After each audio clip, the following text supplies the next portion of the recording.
Over 60. Musklerne. Dine forsvinder hver nat, når du lægger dig uden at spise rigtigt. Ifølge forskning kan ældre miste op til 8% af muskelmassen hver 10. år, og det meste af dette tapet sker, mens de sover.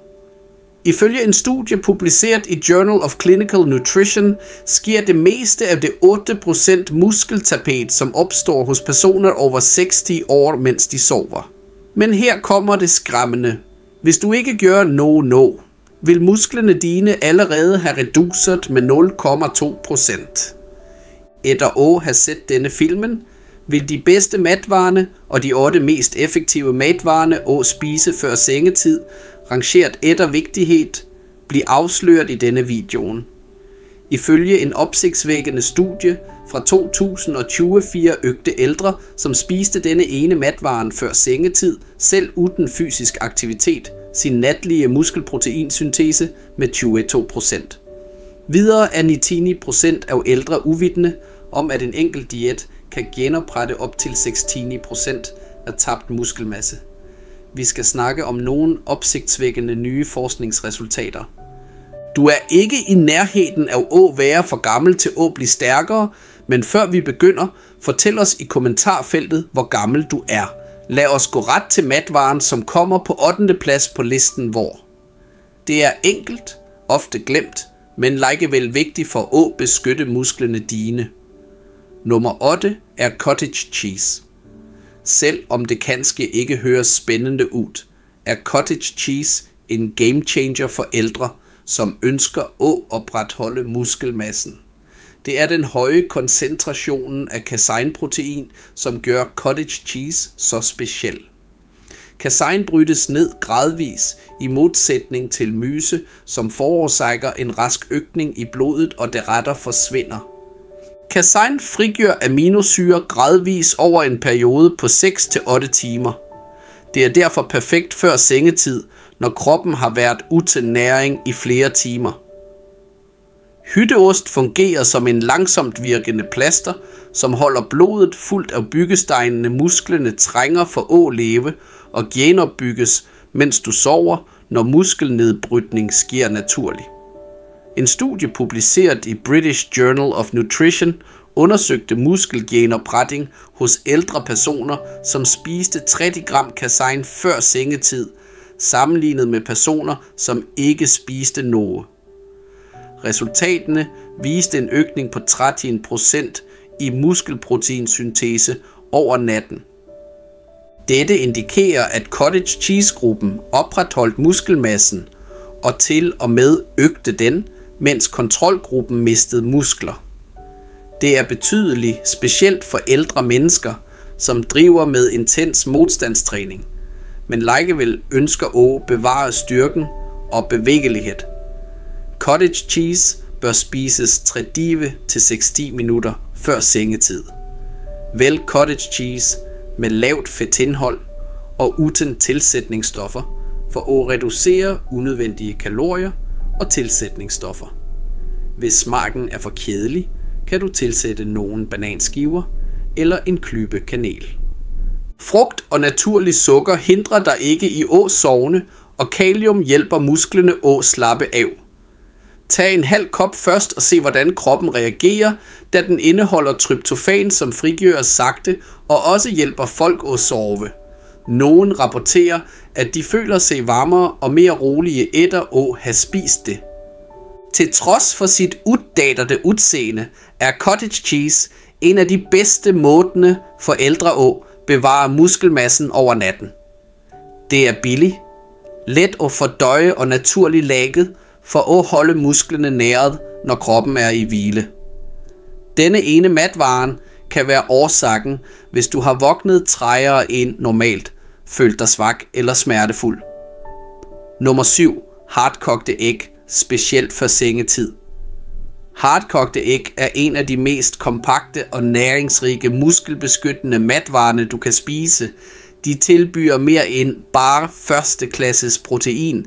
De har de nøjagtige proportionerne af vigtige aminosyrer, som kroppen din trænger for at opretholde magermasse.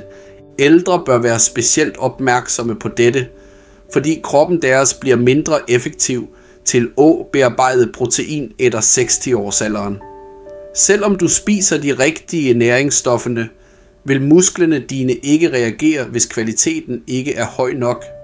Dette problemet løses med æg. I tillæg til leucin, en kraftig aminosyre, som direkte fremmer muskelbygning, indeholder hvert æg omtrent 6 gram komplet protein. Ifølge en studie publiceret i Nutrients i 2020, havde ældre, som spiste hele æg før sengetid, 19% højere muskelbevaring over en 12-ugers periode, end de, som ikke gjorde det. I tillæg øgte ægniveauet af IGF'en, et hormon, som bidrager til vævsregenerering, og som har en tendens til at synke dramatisk med alderen. Ifølge forskerne betyder dette en langsommere aldersrelateret muskelsvind, mindre ubehag og bedre restitution over natten, alt fra et enkelt måltid, som bare tager nogle minutter at tilberede. Timing og portionskontrol er afgørende. For de fleste ældre er 1 eller 2 hardkogte æg omtrent en halv time før sengetid tilstrækkelig, selv om du ikke føler dig specielt sulten midt på natten. De er enkle at fordøje. I tillæg påvirker de ikke blodsukkeret eller søvnen, fordi de indeholder lidt sukker og karbohydrater. Tilsæt lidt svart pepper eller gurkemeje på toppen for at øge effekten yderligere. Pepperen forbedrer kroppens optag af gurkemeje, som reducerer betændelser om natten. Hvis du trænger ekstra kalorier for at holde dig mæt hele natten, kan du til og med spise æggene med en liten bit avocado.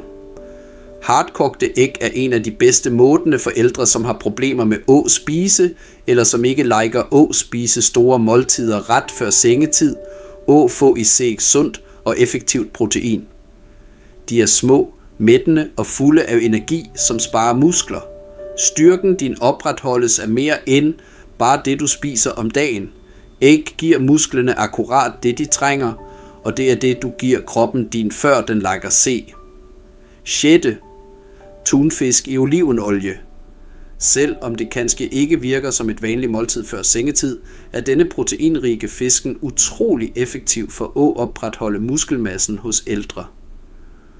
Tunfiskens høje indhold af magert protein og vigtige omega-3 fedtsyrer er det, som gør den så nyttig, specielt før sengetid. Disse næringsstofferne fremskynder vævsheling, reducerer betændelse og bidrager til muskelvækst og vedligehold, og fordelene er betydeligt større, når den er fyldt med olivenolie. De gode fedtene holder kroppen i en anabolsk eller muskelbyggende tilstand, samtidig som de bremser fordøjelsen lidt. Dette giver en jævn frigøring af aminosyre gennem hele natten. Øgningen i muskelproteinsyntese om natten var 34% højere hos ældre personer, som spiste et proteinrigt måltid med mye omega-3, for eksempel tunfisk, før sengetid, end hos de, som ikke inkluderede sunde fedtstoffer i kveldsmaten.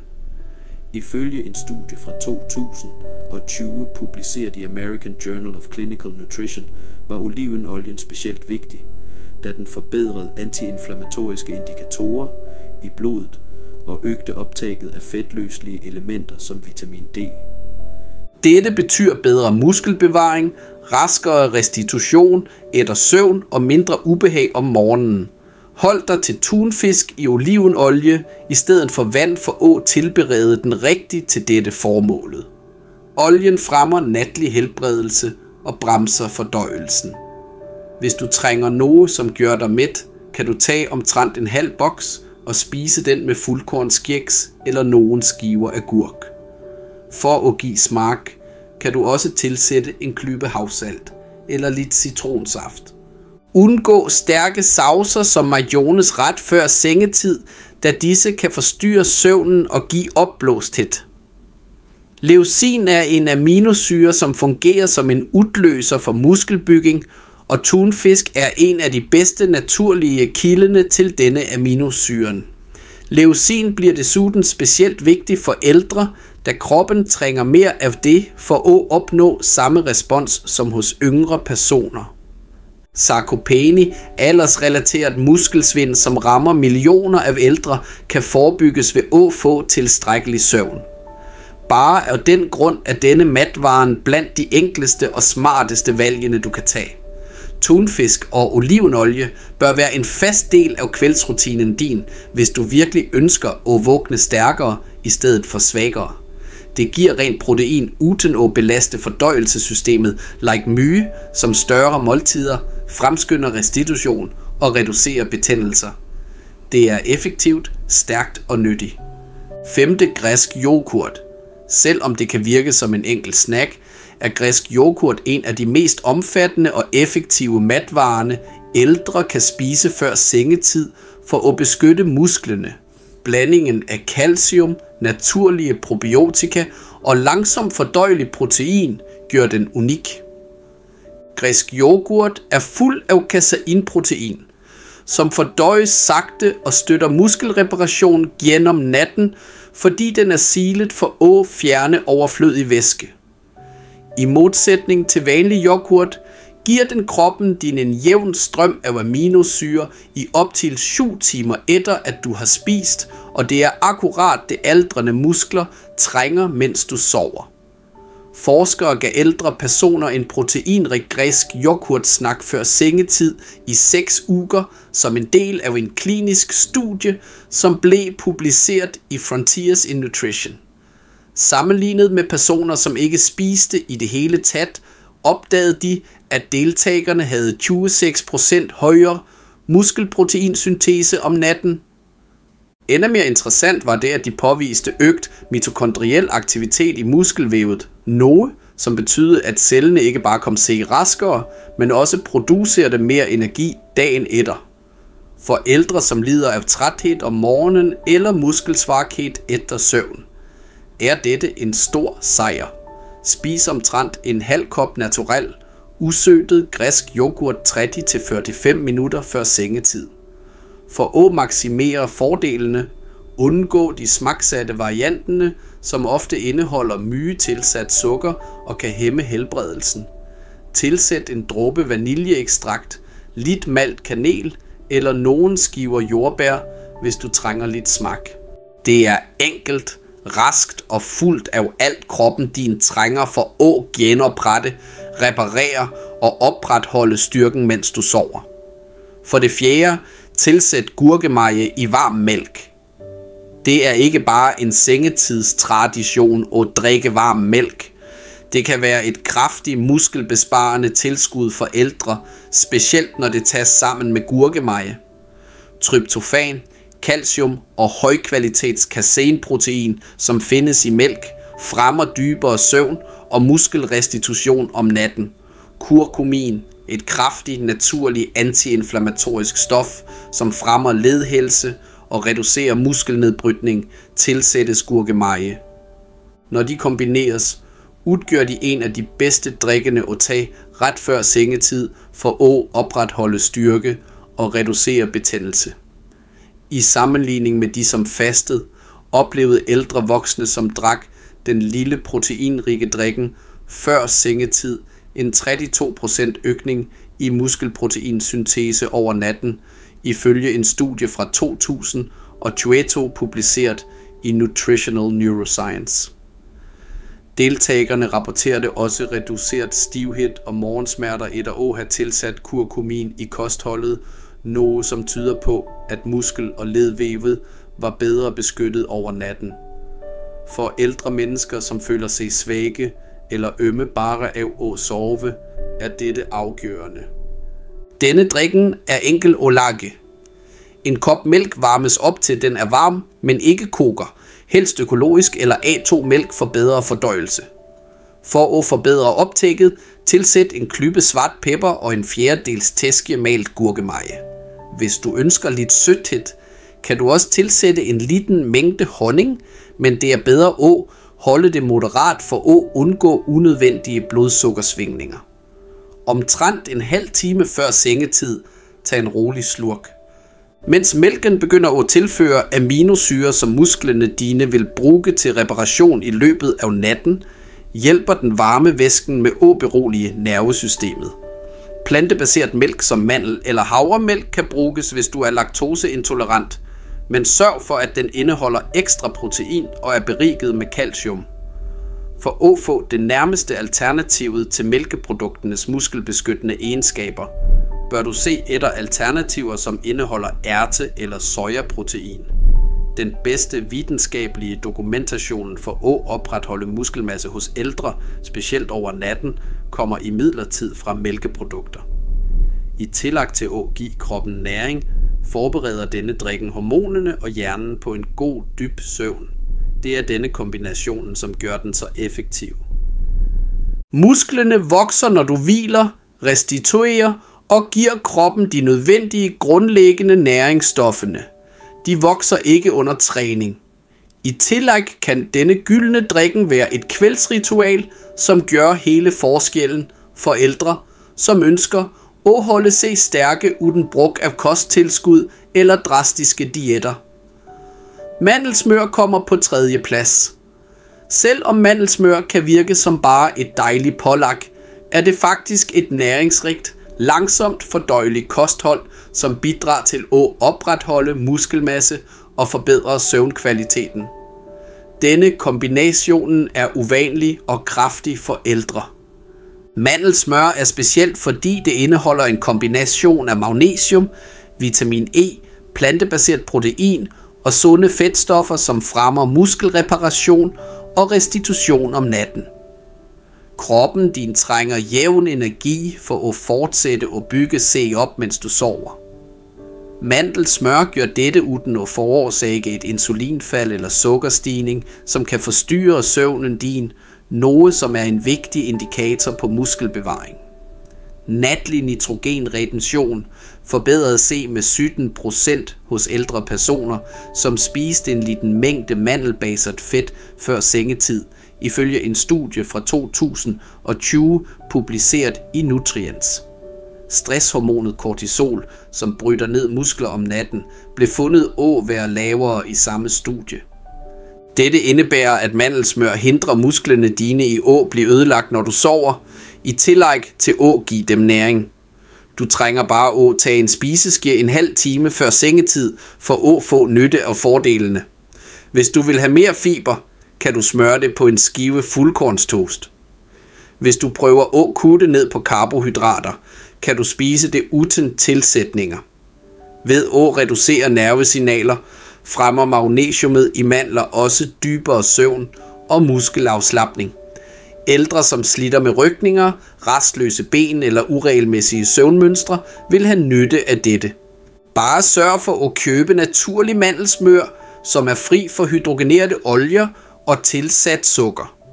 Det tætte, uforfalskede stoffet, som fester se til skjeen, er det du vil have.